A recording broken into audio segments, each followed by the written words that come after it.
Hello, my name is Kenya Raquel.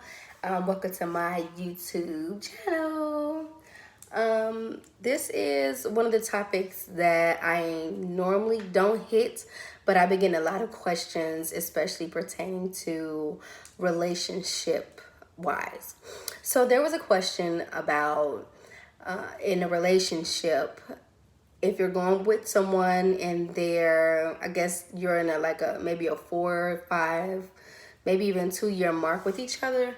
A lot of people were asking like, how long should you wait before a marriage, or not even just marriage, to move forward? If you in a relationship and it's a continuance of being stagnated, or you feel like your partner isn't listening, or you feel like your partner isn't the best at hand, and what should this person do? So I've been through majority of these scenarios, and typically I would say this always within anything that you do, to make sure that you are happy. You're responsible. You are much more responsible for your happiness than your mates. And so we want to make sure that you are catering to you as well, as far as the relationship goes. So my friends, and they've been in a relationship longer than I have. They're always, I guess, compromising and making adjustments for their mate when their mate doesn't make adjustments or compromising for them. Like I said, the most important thing you would want to know, to do, is to make sure that you're happy. Make sure that you're taking care of you, because if you don't take care of you, who's there to, take care of you? Like if something was to happen.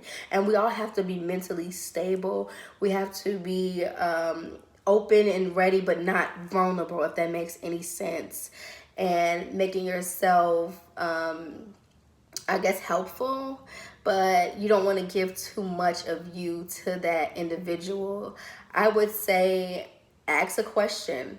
And one of the main questions you should be asking is, where do you see us in 5 years?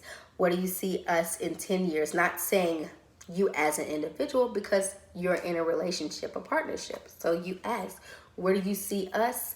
Where do you see, as far as our relationship goes? Another thing, your goals are not their goals.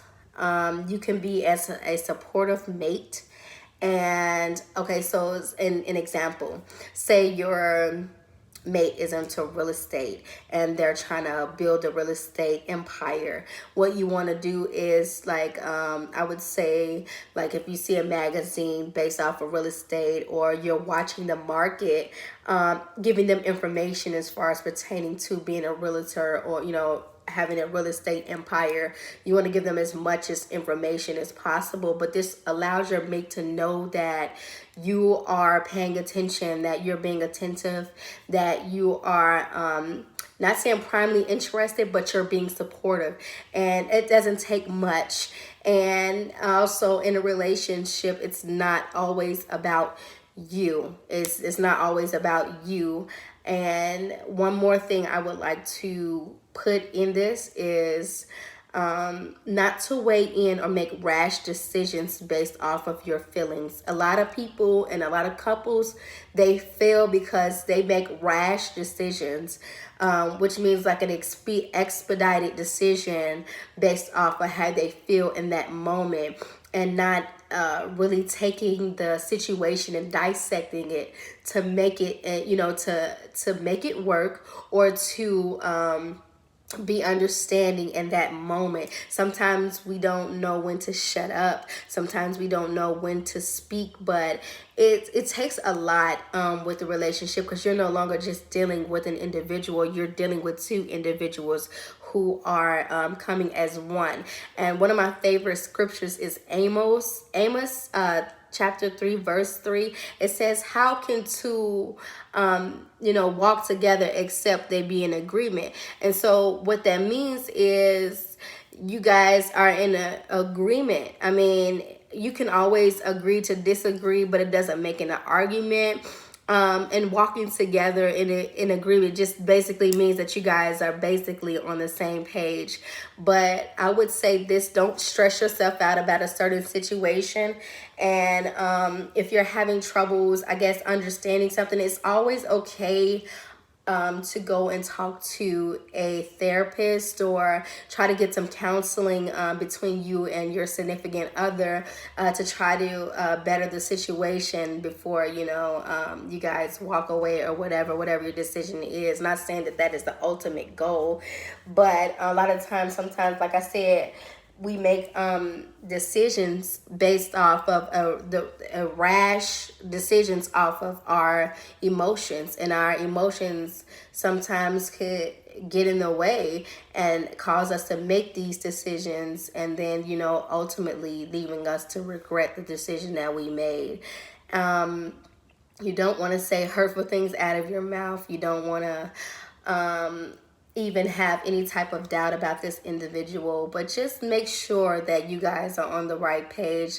You don't want to wander or linger into something for so many years, and this person's had yet to make a decision as far as moving forward with eloping, which is marriage. So you just kind of want to make sure that that person is in agreement. Make sure before you even enter into a relationship that you are 100% honest, laying everything upon the table, especially dealing with your health, especially dealing with your financial stability and things like that. And those are majority the top reason why some couples fail and don't even get to the next stage of eloping, is because one individual was not honest when it came to certain things as far as pertaining to financial stability, having other children.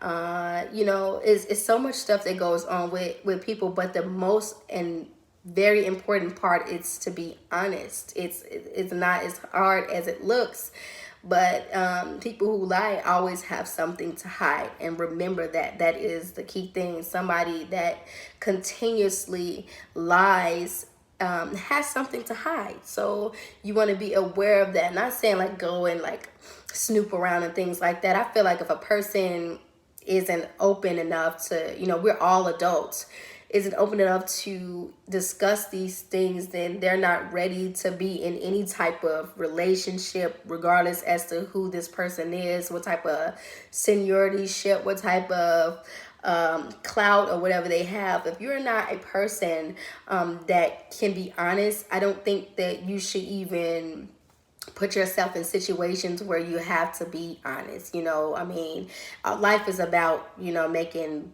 the best decisions, but you want to be the best person that you can be to yourself first. Every day we take challenges, and sometimes these relationships can be challenging. But again, just that question is always on the table. I don't see my mate or anything like that making any type of adjustments or even leaning towards us eloping. So like I said, the main question that you want to ask is, where do you see us in 5 or 10 years from now? And 9 times out of 10, 10 times out of 9, these people are, if they're honest, they're gonna let you know. I don't like to be dangled upon a string. I don't feel like I should be a puppet, and I shouldn't have to question you. It just should be blunt out first, and just to let me know, because one thing you don't want to do with an individual is to waste time. I'm just saying, and that's off of just experience. That's off of life in itself. You don't want to waste time with the individual, and time is valuable. We never get that back. We never do. So that's something to look into. That's something to really shine a light upon.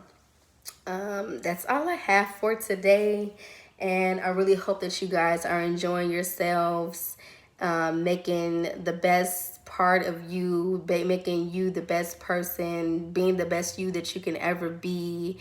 Always remember to smile, if not making someone else's day. Just believing that we got a lot going on in this world as of today, with enough hatred and jealousy, envy, and strife and malice going on. Just, it doesn't take 2 seconds. It doesn't take a long time to be kind to somebody. A kind gesture is always needed because you never know what a person could be going through or anything in that matter. But that's all I have to say, and you have a wonderful day. This is CEO Raquel, and that's all, folks.